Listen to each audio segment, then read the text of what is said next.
Sa totoo lang dahil lumaki naman akong simple, onting sayaw lang sa akin ni Kidlat tsaka ni Kong, sobrang happy ko na. Onting pagluluto ko tapos magustuhan ni Kong, yung reaksyon niya masaya na ako. And habang tumatanda kasi tayo, nag-iiba yung kahulugan ng happiness. Kung dati nakukuha mo yan sa mga material na bagay, ngayon ang happiness ko pagluluto, pakikipag-bonding sa pamilya ko, sa anak ko. And ngayon masasabi ko na pagkalipat namin ng bahay, naging pahinga ko na yung pag-o-organize ng mga gamit, paglilinis. Yan na yung masasabi kong tunay na happiness. Yung mga bonding kasama ang aking asawa at anak.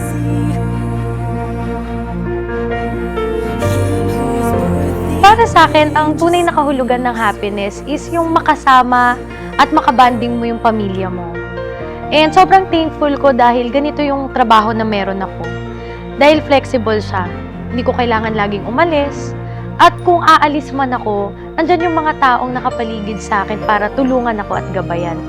Kaya buti na lang, thankful ako sa May Dia dahil kahit wala ako, nabibigay niya yung comfort para sa pamilya ko. Dahil dito sa bagong bahay namin, lahat ng aming air conditioners ay May Dia. Kahit nasa malayong lugar ako, kampante ako, naiwan sila dito sa bahay.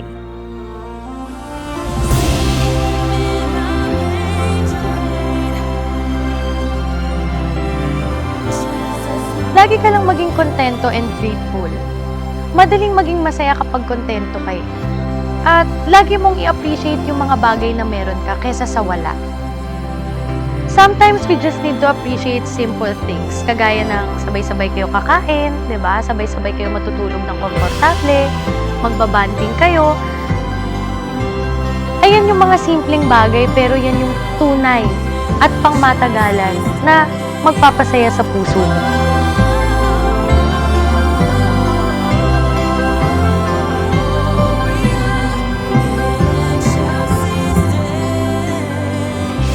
I'm V. Cortez Velasquez, a proud My Dia Happiness Ambassador.